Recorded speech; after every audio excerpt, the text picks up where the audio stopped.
Moikka! Kiva, että tulit mun seuraksi tälle videolle. Eli mä huomasin mun seinäkalenterista, että tällä viikolla vietetään lasten oikeuksien päivää. Se on tänä vuonna 20-26.11. Nyt kun tää video julkaistaan, niin on siitä seuraava viikko, mutta ei se mitään.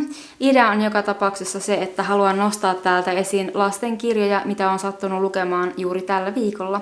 Niitä on 4 kappaletta. Lähdetään liikkeelle vaikka tästä kaikkein vanhimmasta, eli P.L. Traversin Maija Poppasesta. Tämä on siis julkaistu jo vuonna 1936. Musta tuntuu, että tämä on sellainen hahmo kautta satu kautta tarina, mitä on varioitu useita kertoja, mutta en muista, että tämä olisi mulle niinku tuttu lapsuudesta. Olen varmaankin tiennyt tämän hahmon, mutta en muista, että olisi ainakaan itselle luettu. Joka tapauksessa mulle tuli yllärinä se, että miten pikkutarkka Maija Poppanen on siitä, että miten hän pukeutuu, mutta hänessä on myös taikaa, joten kun hän saapuu tähän perheeseen, johon haetaan uutta lastenhoitajaa, niin lapset saa tosi pian sitten nähdä, että millainen se Maija Poppanen oikeastaan onkaan. Elikkä täällä käy yhdessä luvussa ilmi, että hän osaa puhua eläimille. Ja sitten muistan toisesta luvusta sellaisen, kun he on tämmöisen herra Twikin luona käymässä, niin siitäpä ei tulekaan ihan mikä tahansa teekutsu, tämmöinen hetki, vaan jokainen heistä saa jostain syystä tämmöisen hillittömän nauruhepulin. He nousee ylös tonne katon rajaan ja juo sitä teetä sitten sieltä käsin. Eli sellainen on Maija Poppanen.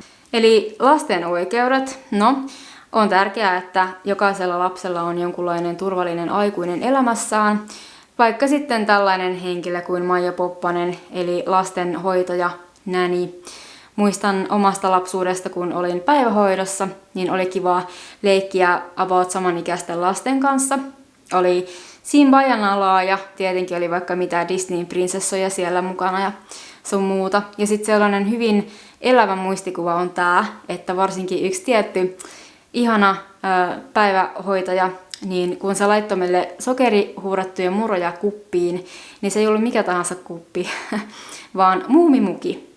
Eli ehkä hän keräsi näitä muumimukeja, mutta sellaisen mä muistan sieltä. Sitten täällä on Kirsti Kurosen Otson syksy, jonka on kuvittanut Karoliina Pertamo. Mä laitoin tämän itse asiassa tähän #lastenkirjahaaste23 lukuhaasteeseen. Tämä loppuu tämän kuun lopussa ja tämä haaste on osakseen saanut mut lukemaan lisää lastenkirjoja, taikka ylipäätään lukemaan nyt sitten tämän kuun aikana.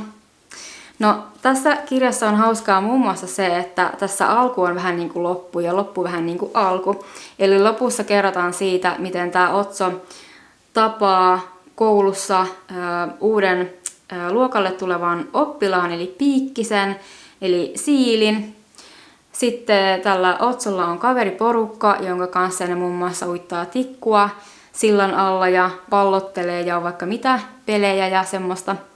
Ja siellä koululla sitten kummittelee, eli kuuluu semmoista kop kop kop kopinaa aina välillä ja joku rientää sitten sitä ääntä kohti ja koittaa ottaa asiasta selvää. Tässä on myös sitten sellaista, että yksi näistä Poppoon jäsenistä ei tahdo ottaa sitä Piikkistä oikein niin kuin mukaan, että siinä on jotain tällaista skismaa.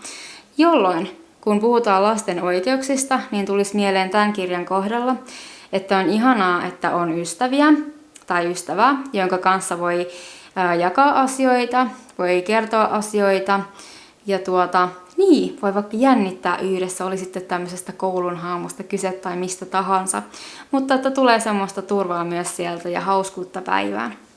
Tämä kirja on puolestaan ilmestynyt tänä vuonna, eli Ursula Mursun Myrtti ja Nuuskiva Kinuski. Tämä on Kuu-ilmasarjan 3. osa.